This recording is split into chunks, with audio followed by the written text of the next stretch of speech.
Hello, everyone. I'm Dr. Basil Considine. I'm here from the ACU Online Writing Center, and today we are going to be doing a webinar focused on writing out a professional plan. Now, this is one of several webinars that we have that are specifically tying in with EXSO 491. This is the Exercise Science Capstone, so look for other ones in the series. So our learning objectives today, we're going to be focusing on three tasks. First, how to structure a paper based on assignment prompts, how to plan to use the instructions and rubrics as planning things like the length and level of detail that goes into a paper, so you know in advance approximately how much you need to write for a given section or sometimes a given paragraph, and to understand how to identify in your writing that you are giving supporting evidence and argumentation to whatever point you are making. So let's take a look at our sample assignment that's our focus today. Now, these principles will be applicable in many other assignments, but we're looking specifically at the exercise capstone because it's one of those nice wrap-up courses where you look at what you've done and what is coming next for you. And a great thing to do is to make a periodic career plan. So this is the assignment at a glance, and I just want to say let's not focus it on this way because when we look at it in the aggregate, often people lose sight of exactly what they want to do. And so we're going to go ahead and we're going to break this down into different sets of information to focus on at time. And you can do this by copying the assignment into a Word document and reformatting it. You can do it by printing and highlighting, or you can just create a mental map to parse this and focus on some things at a time. I have some students who will actually just take a piece of paper and cover the instructions that they're not looking at yet to focus their attention, whatever works for you. But let's delineate if we take this first sentence, the purpose sentence, and then if we also take the first sentence of the instructions, you'll see that purpose and then think about the class. So we might organize that in our thoughts as, oh, that is really the preamble. This assignment is designed to help you think through the next few things of your career path. And as part of preparing for it, think about the classes you have taken and how they will help you in your 5-year career plan. And one of the reasons I say this is the preamble is we are not looking at what you're actually supposed to be writing yet. That comes in the next sentence. We are looking at just things that you'll do as you're approaching this assignment mentally. Now we move into the direct instructions. 1.5 to 2 pages, APA formatted, so that means double spaced, 12-point font, 1-inch margin. So it's going to be roughly 380 to 500 words-ish. And you have a list of 3 things that you need to do. Write about career time points immediately upon graduation, 1 year following graduation, 5 years following graduation. And you need to detail your plans and goals through each of that. Okay, well, 2 pages is not that long. So if you do all that in a little bit of detail, you're going to have this paper done sooner rather than later. But we have some explanatory instructions here. For example, maybe studying exercise physiology has you interested in going to graduate school to get a master's degree or something else. And whatever it is, something on here, something not on here, reflect on what you've used to learn to map out the next few years of what you are trying to do, professionally speaking. And it says include specific information for each of the 3 time points. So it's not going to be a general thing saying, oh yeah, and then I want to reach this by this. So you're going to delve into each of those in detail. What are you going to do to get there and what do you want to do while you're there? Now, it says in 3 separate paragraphs related to your 3 career time points, respond to the following prompts. Education needed, skills needed, certifications needed, information on how you will get there. And all right, so that's actually a detailed blueprint. It's saying, hey, these exact sets of information. And where people often go astray with this is they think, well, it can't possibly be that simple. And so they end up writing a whole lot of stuff that's not required. But keep in mind, we're only talking 1.5 to 2 pages. Give an intro paragraph, give a conclusion paragraph, and then 3 body paragraphs in the middle. We're going to be right around 1.5 pages already. And if you're a little wordy, we'll be right at 2 pages. So make sure you have the things that are required before you do extra things. And one of the ways to help keep you focused is to use the wording of the prompts. Now, this last piece of the instruction says, for this assignment, you do not need in-text citations or a references page. So the references page in APA style is where you list the published sources that you are citing. Now, if you had, say, taken a career assessment and you wanted to cite that, yes, you could put that in. But this is telling you you don't need it because you are primarily reflecting on your plans and goals. And to that end, let's take a look at the rubric. And if we look at this and say, okay, this actually reads very similar to the instructions. We have all these different things that are highlighted, and it's the three main prompts, and then following up with a specific set of details on that. And then 10 points for just being, clearly written, good grammar, you've run spell check, your sentences make sense and flow decently. But 90% of the points for this are just about doing those specific things for those 3 time points. All right, so some tips about how to make it clear that you are doing those things. So for example, we have that prompt immediately upon graduation. Now, in some types of writing, in humanities writing, when you're trying to really dig into complex things that don't reduce easily to single sentences and things, you might have some very flowing, flowery language to talk around some complex issue. But this is a career pathing thing. You're being asked to very specifically describe what your plans and goals are for, in this case, immediately upon graduation. And so the easiest, most direct way to answer that is to use that wording. And so the person grading this paper will know, you are giving me that exact piece of information that I asked for because your wording says exactly that wording that I was expecting immediately upon graduation, and then whatever else you have. Some other tips before we move into looking at how to draft this. You're writing about yourself and your goals, so it is completely appropriate and correct in APA style to use personal pronouns like I, my, mine. And you want to think about how you know the things that you do and state that to the reader, because the connections between steps may not be obvious to them, so spell it out. Someone who is familiar with that particular field may know, oh, that is the next step. Someone who's not will miss that and will seem like it's a random or capricious choice. So tell us how those things connect. So to outline the cause and effect. So what actions will you take or have taken, and why you're doing it? Or to put another way, what do you expect will happen because of the things that you are planning to do, and why? What has led you to expect that? Now, we have a couple webinars that delve into this in more detail for certain assignments. These are extra if it's something that you want more, but I want to point out our writing about self-evaluation and self-improvement, which delves into some of the language that you might use for something like this, about how to assess yourself and describe your goals, strengths, and weaknesses through a standardized assessment, how to write about self-improvement plans, which could be part of what you are planning to do, and another more different assignment that is using a different way of describing self-improvement. Now, let's go ahead and delve into how we might put this into action. So I've gone ahead and downloaded a copy of our undergraduate APA course paper template, and I recommend that if you don't have a copy of this already, that you take a moment and download that to follow along. Now I have here a copy of the template all open on my computer, and one of the first things I recommend doing is just putting in the information that you know is going to be required. You'd be surprised how many papers get submitted without their name on it or without the course number or assignment and things like that, just because people forget it at the last minute. So let's go ahead and add some information. You can always improve your title later, but let's start with the basics, the things that are required. And so in this case, we can put in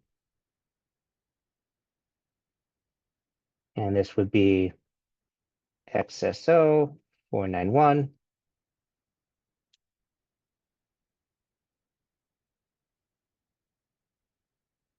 And then the instructor and the date. Now, when you download the paper, you'll see that there's some placeholder stuff here. And if you're familiar with the APA headings and other things like that, then you can just delete this right away. If not, take a moment to familiarize yourself with, oh, hey, this information is formatted a certain way. This information is formatted a certain way. This is how these headings appear. Now, in my case, I'm pretty familiar with it, so I'm just going to remove these things right away. And I'm going to remove these sample references here. And then if you just end up not having any references, you can just delete that. In fact, the instructions said you don't require it, so I'm confident I won't be using it. So I'm just going to delete that now so I don't accidentally submit it blank. Now we have the question of where to begin, and the instructions are an excellent place to go. Now I have pasted in here the instructions. And one of the things I want to call your attention to is this little box here. Because right now the instructions aren't following things like the APA double spacing and other stuff like that I'm being graded on for this. So I'm going to go ahead and click on that box and select Match Destination Formatting. Ta-da! Everything is now using the same font as the template. Everything is double spaced. Great. I want to have that 10% of the points. I want to get all of them for APA formatting. So doing that saves you time and money or mental space. So another thing you can do is go ahead and say, all right, that's the preamble. I'm going to cross that out so I don't need to think about it. This is also preamble. I'm going to cross that out. And now I can look at this and see, all right, those are the instructions that I'm concerned with. And I'm going to italicize that for easy tracking. And now, because I can't show you how to write this exact thing for you, we're going to write about something that is similar.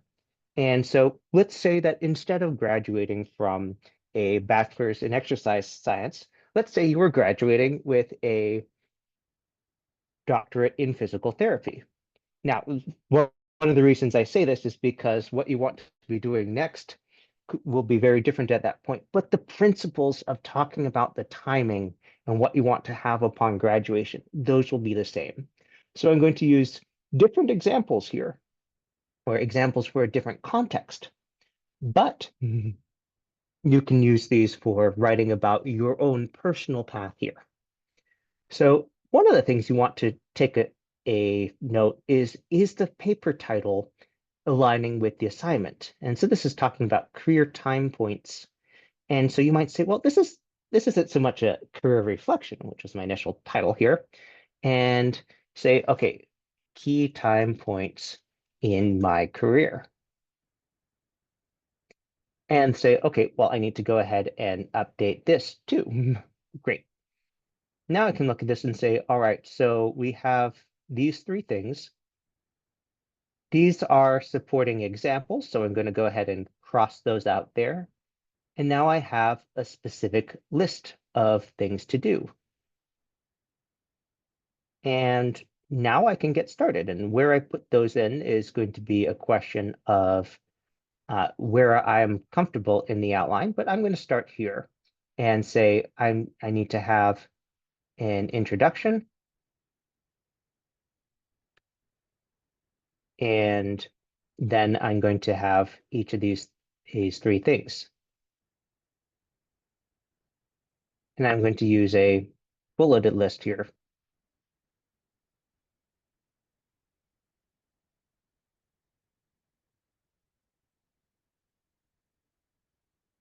And so each of these is going to be one paragraph.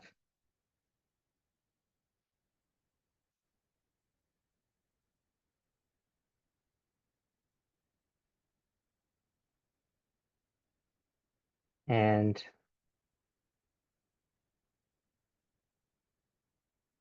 see, follow that in the conclusion. So if we think about how long a paragraph is in this kind of writing, it's generally around 5 sentences. So we're going to have one a paragraph being approximately this space to this space on the page. That's a third to a half of a page. So just looking at this with the 5 paragraphs here, we could end up with something pretty close to a page and a half just by doing that. So we want to say, all right, we're going to be very specific about what we're writing.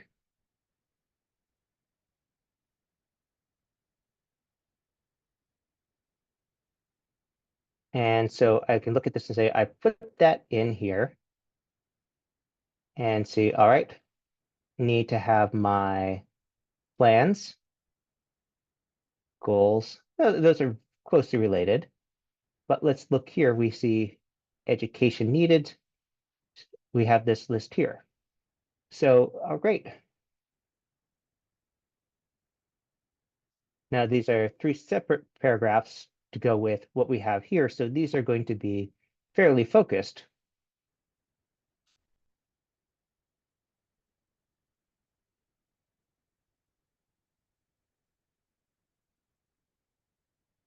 And so looking at this, we see, all right, 3 separate paragraphs.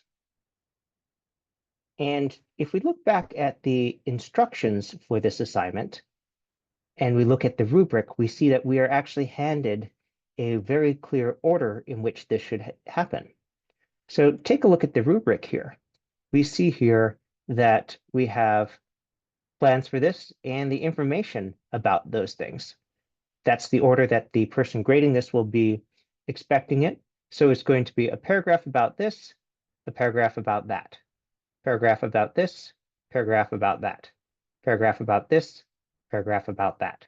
So we are essentially setting up for 6 body paragraphs, shorter ones, and intro paragraph and a conclusion paragraph. So that's going to be, depending on how long these are, again, 1.5 to 2 pages.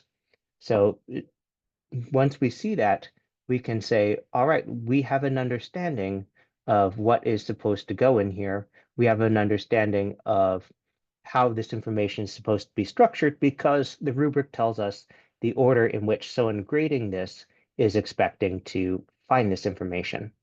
So now we can go ahead and say, all right, this is a list of things of what to put there.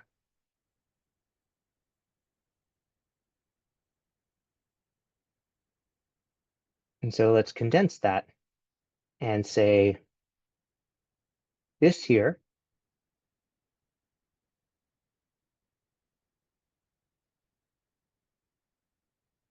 we're now saying, all right, this is about that. We have 1 paragraph on how to get there. And 1 about the plans and goals themselves. And so you can take this blueprint and apply it to everything here and say, all right, it's going to be the same kinds of stuff. We can just reuse that. And then we amend this according to what the rubric has taught us again about there's an expected order here. And then we're just going to update the hierarchy here so that we have these things occurring at the same level. Now, let's put in some text here. And how you do this is going to be up to you.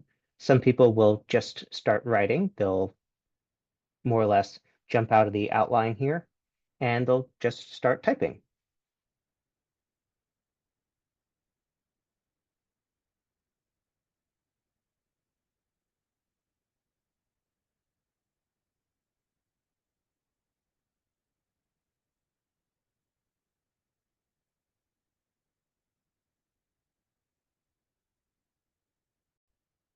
Now, as you can see here, I've written out a opening sentence that creates a uniting theme. Oh, hey, here's this long-term professional goal of doing 2 things.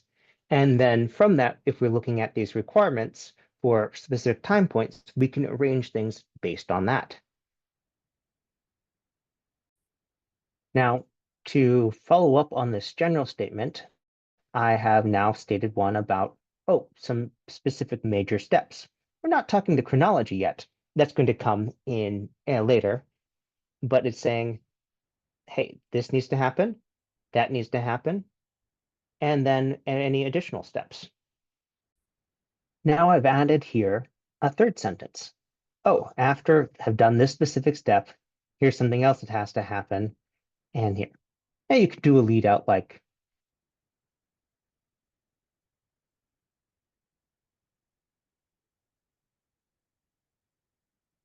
and you could use wording like milestones, but remember the prompt says career time point. So it's better, it's more advisable in this type of writing to use that language so we know you were referring to that exact thing and not having to guess, is that the same thing or not?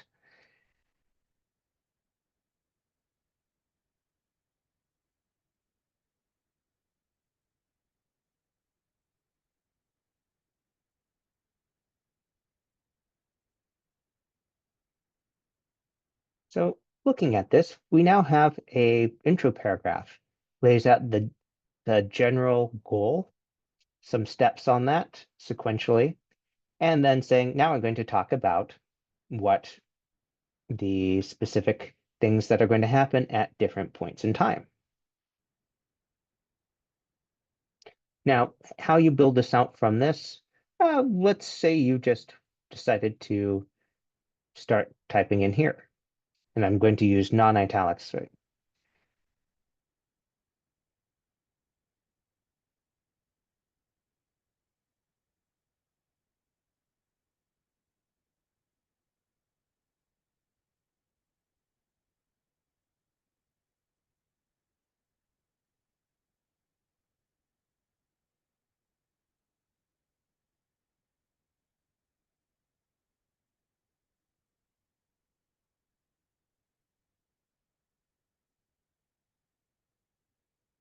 Now, it's easy to just start writing like this and then have a rather extended flowing bit of text.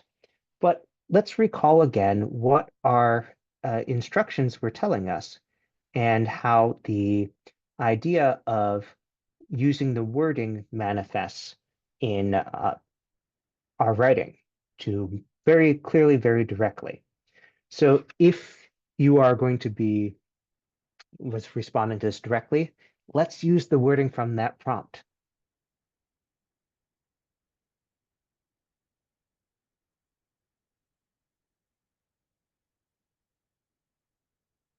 So rather than this, let's go with something that just very unambiguously uses this word here.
So looking at this, working towards the quality improvement project.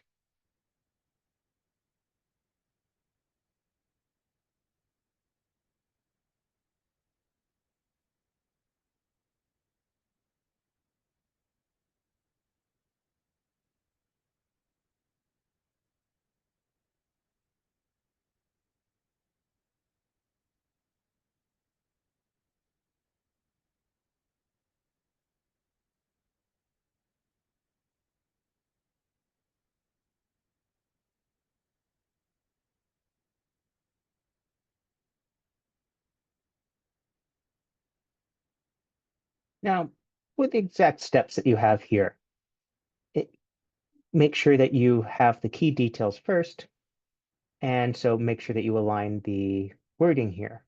So plans and goals, that is really two related things.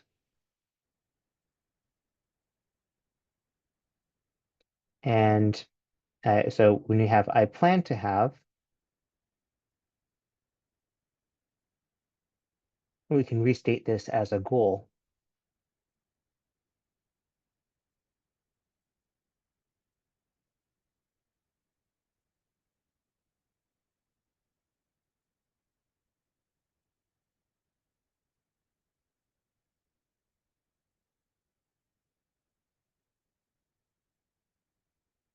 And so now you can look at it and say, all right, so we have 1, 2, 3 sentences there.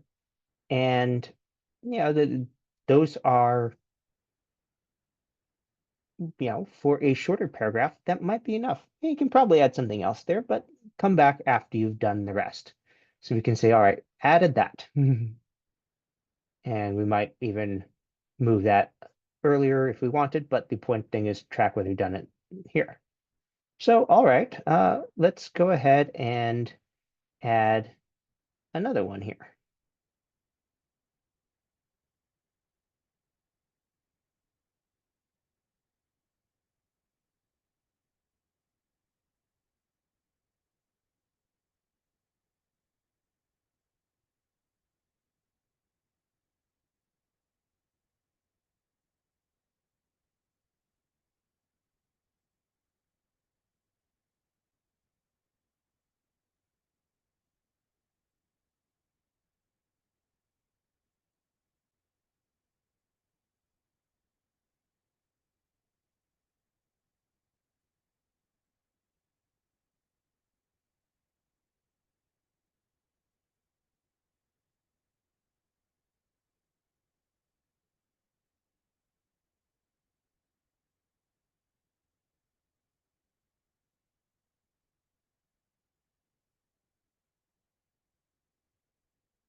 Now, we have that question. We were talking about education, talking about skills, and then certifications. Okay, so let's be specific.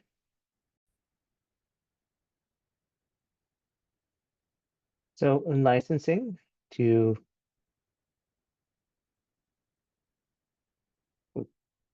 in this case, DPTs need to pass the National Physical Therapy Examination. Okay, so list that.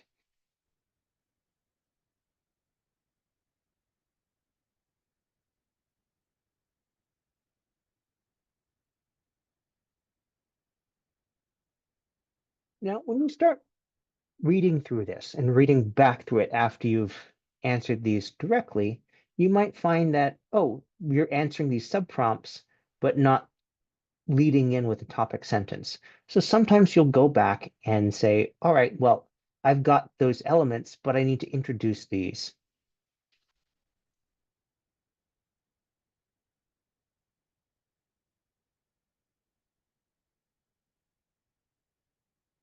So in order to achieve these goals, and you could use the wording here and say, in order to get to my planned place,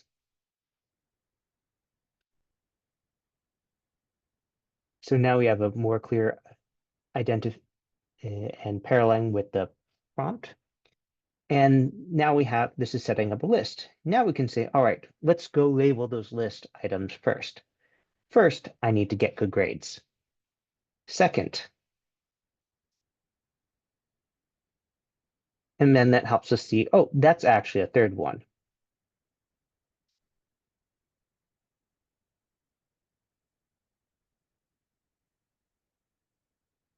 And then we can see, since this has been separated, oh, this isn't actually a little parenthetical note. That's a key thing. That's the reason why. So rather than bury that in parentheses, making it look like it's not important, we're going to identify, oh, this is an explanation for that, and it's a key part of the sentence's meaning. That's why that comma because is helpful there. And these are really two parts of the same thing. You can't do one without the other. And so the only thing we're missing here, so we have our topic sentence, evidence, evidence, evidence with argumentation, and evidence or example, they're much the same here. We're just missing a concluding or summary sentence here.